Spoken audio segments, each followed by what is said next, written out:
Okay, and number 3, not following through. So let's just recap that real quick. 3 issues. Number 1, not having a plan. Number 2, not setting boundaries. And number 3, not following through. So let's talk a little bit about having a plan here. Number 1, respect comes first. Yes. That can be at the top of your plan. Okay. Number 2, form a united front between the new wife and the husband. Present yourself as the united front. Kind of like Bernie Mac used to say, a united front. That is the most powerful thing. That really guards against the kids playing each other off of each other. Yes. Initiate a meeting with the ex-wife and together establish a common set of rules to be followed in both homes, if at all possible.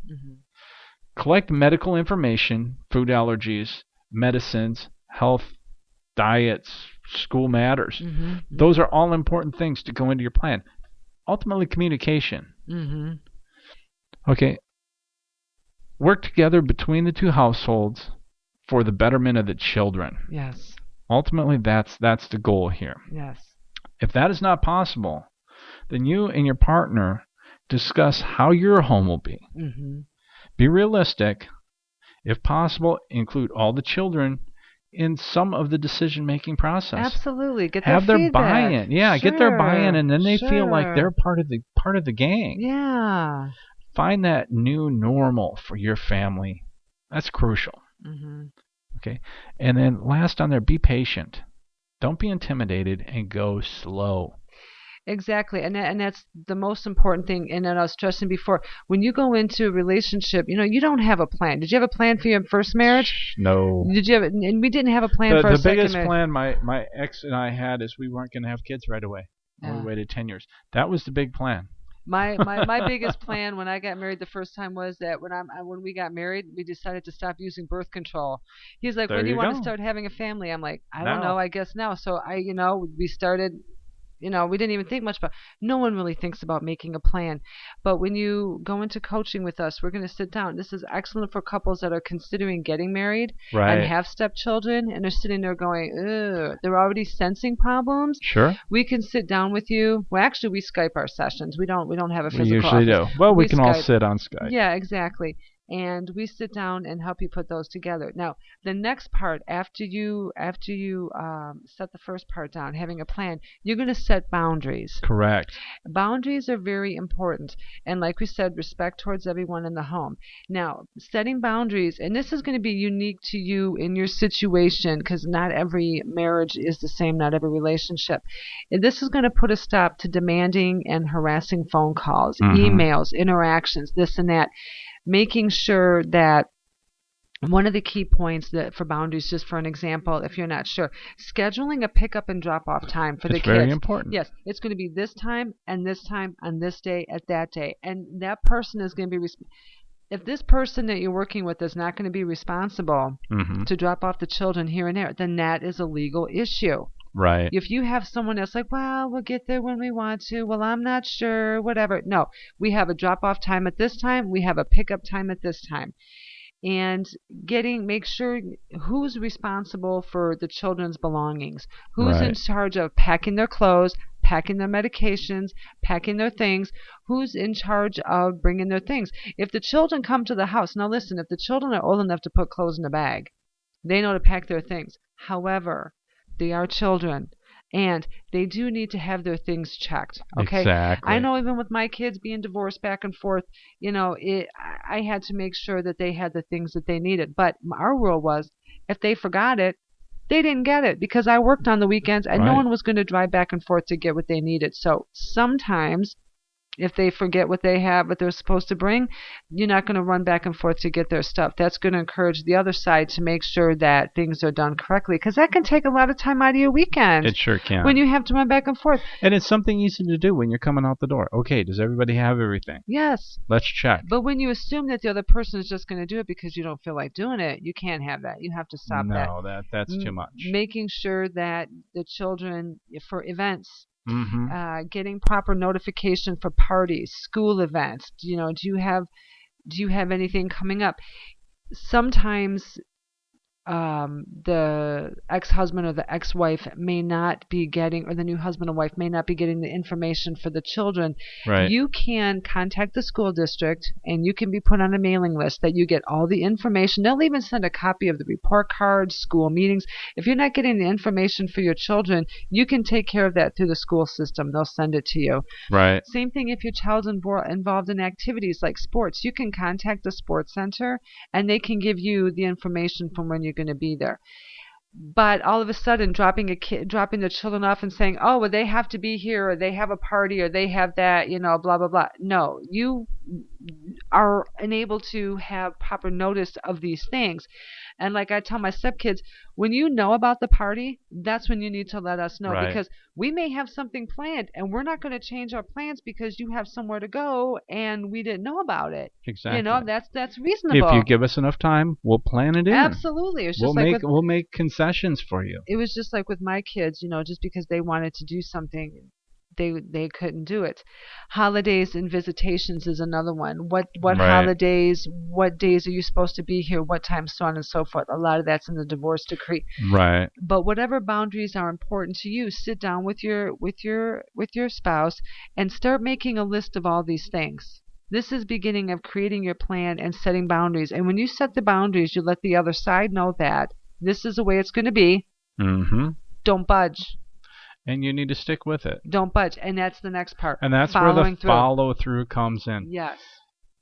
Establishing reasonable consequences and making everyone aware of what they are.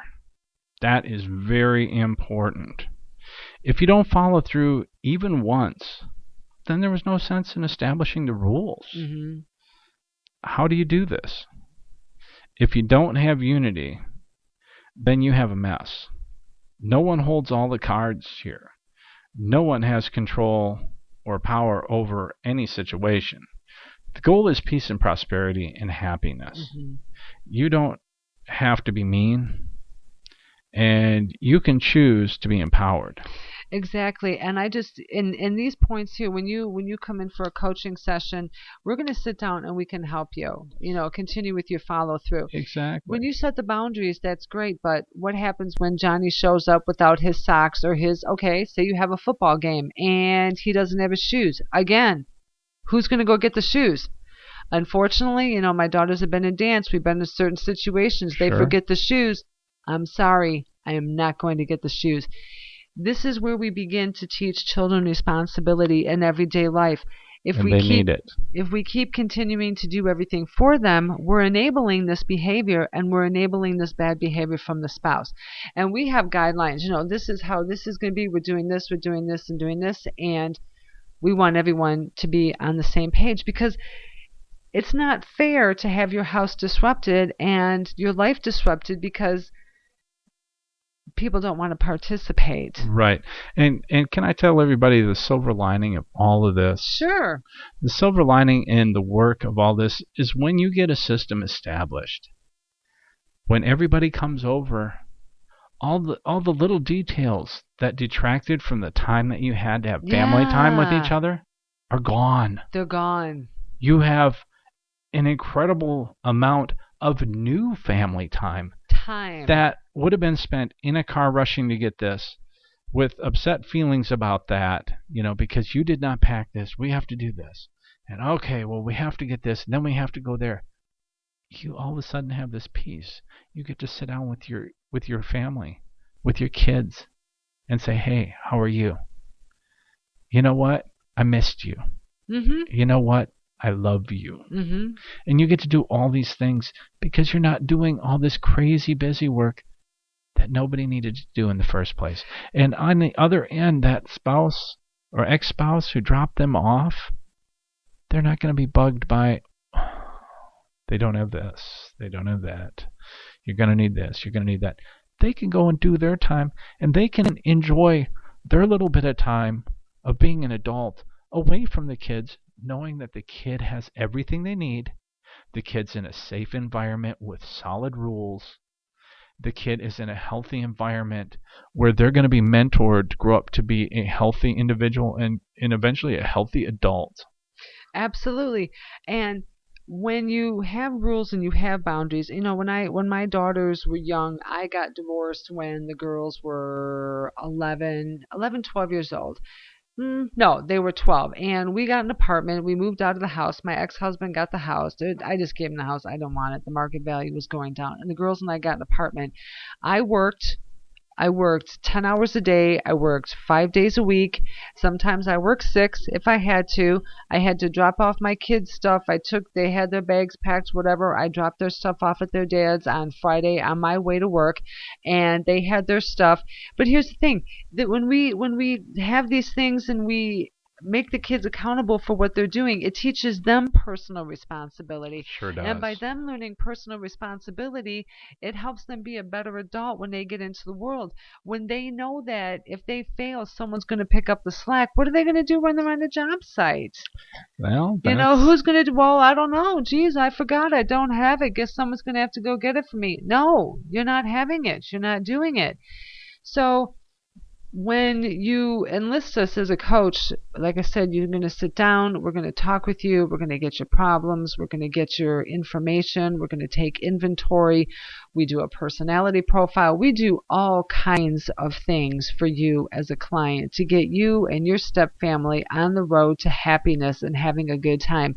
And I can tell you that no matter where you are right now, no matter how crazy you may feel, and you may be sitting there pulling your hair out and you're screaming at your spouse and you're doing all these things, that behavior can stop. It doesn't have to be that way anymore, and it doesn't take that much work. No, it all doesn't. It takes is a desire to see a change, and we can help you with the rest of the process.